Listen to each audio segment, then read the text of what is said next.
Hello and welcome to this James the Bike Guy, where today we're taking a look at the Specialized Rockhopper Comp.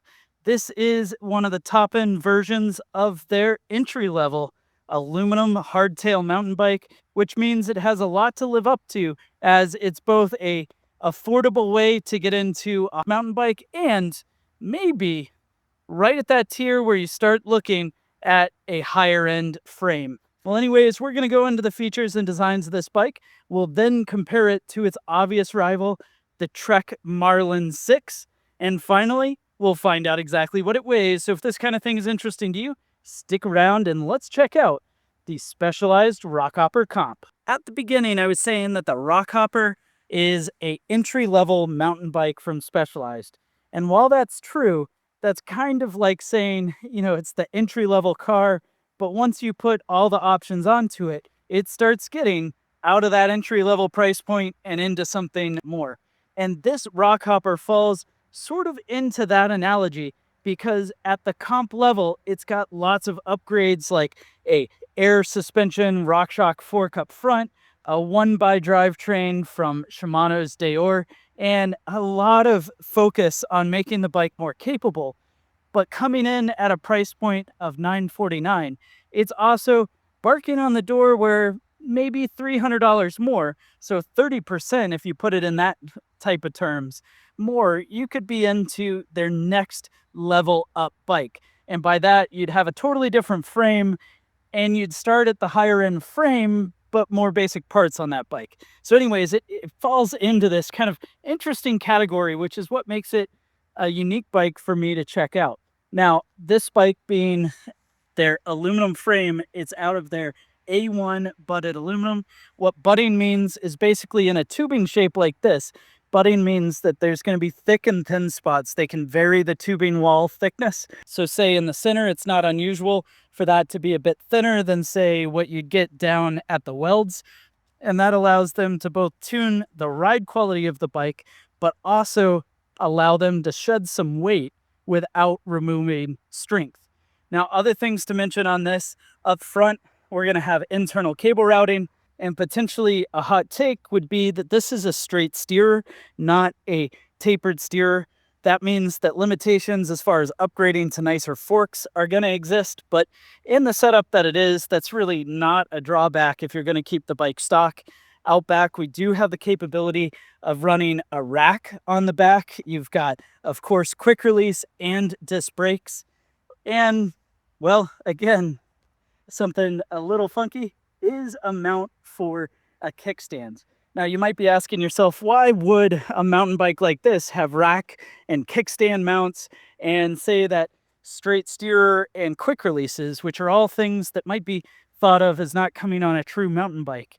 And well, that's because a Rockhopper is also going to be able to be your one bike to do it all, a more rugged hybrid per se, while also on the weekends being able to go on real trails. This might be the bike that if you were choosing something to, ride around campus, ride to school, but still wanted to do some single track, it makes a lot more sense than say having two bikes or having a hybrid that really is going to let you down on the trails, whereas this bike should not. Past that, the bike does have an aluminum cockpit, so an aluminum 31.8 handlebar clamp, aluminum stem, aluminum bar. The grips are lock-ons. What that means is we've got this little bolt right there that cinches down and locks the grip on, so it's not going to ever start rotating on you. You don't have to worry about when the grips get old, they get loose. And then out back is Specialized bridge saddle. Pretty decent saddle for what it is, and an aluminum 30.9 rigid seat post. Now, this bike is dropper post capable, so if you wanted to add a dropper post, you could cable it through the bike, and then that would be coming out right here from the internal cable routing ports. With this being the comp version, I think maybe the most important place to start is going to be in the fork. Up front is this RockShox Judy. Now, the Judy that's on top here does have a lockout and a compression adjust via this lever, but especially when you compare it to, say, that Trek Marlin 6, which comes in at the same price point, this one is air adjustable. So again, leading to the capability of being much more capable off-road for those weekend rides or as you gain your skills and competence.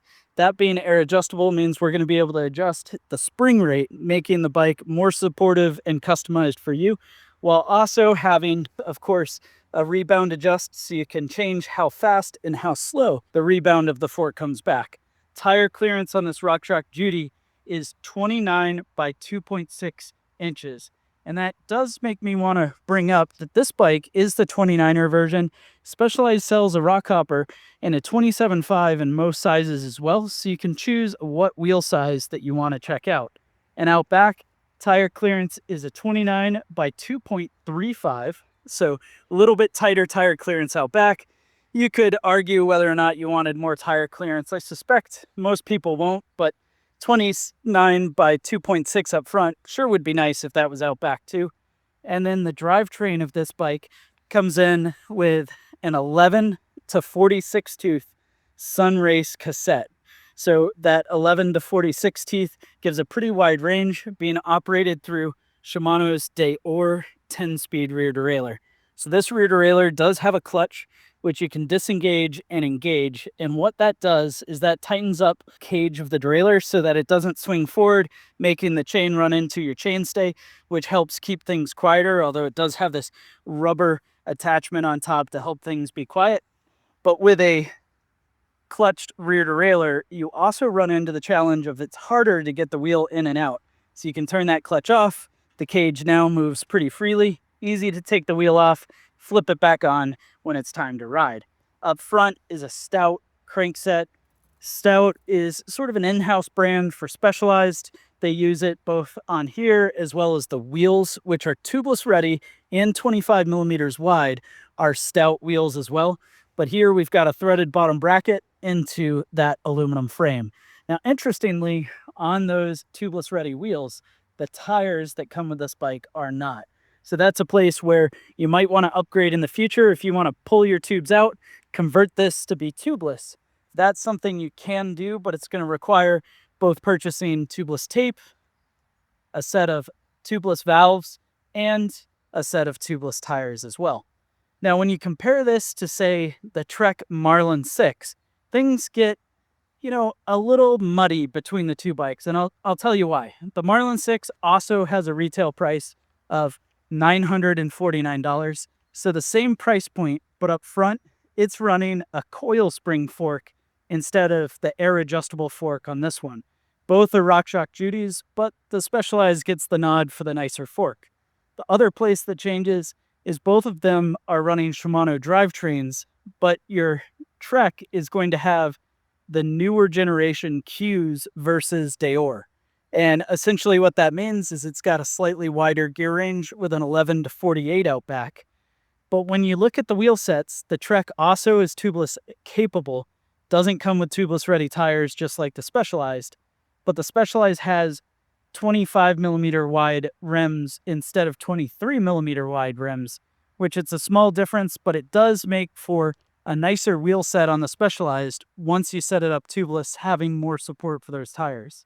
Finally, the brakes on the Specialized are Shimano brakes versus Tektro on the Trek. Tektro makes perfectly fine brakes, nothing to complain about there, but a difference nonetheless. And then when we get into geometry, looking at the Specialized, it's going to have a stack of 616 and a reach of 425 in a size medium. And when you compare that to the Marlin 6 in a size medium or 17.5 is going to come in with a 609 millimeter stack and a reach of 440 millimeters. Effectively, the Specialized is going to be slightly taller and slightly shorter in fit than the Trek. And then in the head tube, the Specialized is also a much steeper head tube at 68.5 degrees versus 66.5 in this Trek. And a seat tube angle is basically identical, a half a degree between the two. And you can extrapolate from that, the Specialized is certainly going to be faster turning, but a little less stable on the downhills. Or if we invert that, if you're using the bike for around town, you might feel like the Specialized is a little sportier, whereas the Trek, with that slacker head tube angle and a slightly longer wheelbase, is going to come in a little more lethargic. We're splitting hairs between the two, but I want to show you those differences because if you're checking out this Rockhopper Comp, I bet you're looking at that other bike too. Well, anyways, now let's go ahead and put a scale onto this Rockhopper Comp and find out what it weighs. The actual weight.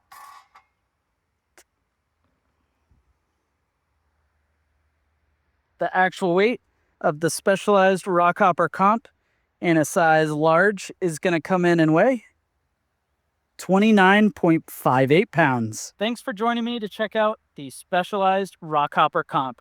Go ahead and let me know what you think of this bike, especially the crazy purple color. Not gonna lie, I love it. But let me know your thoughts, as well as browse the channel and check out the other videos I have to see other bike reviews too.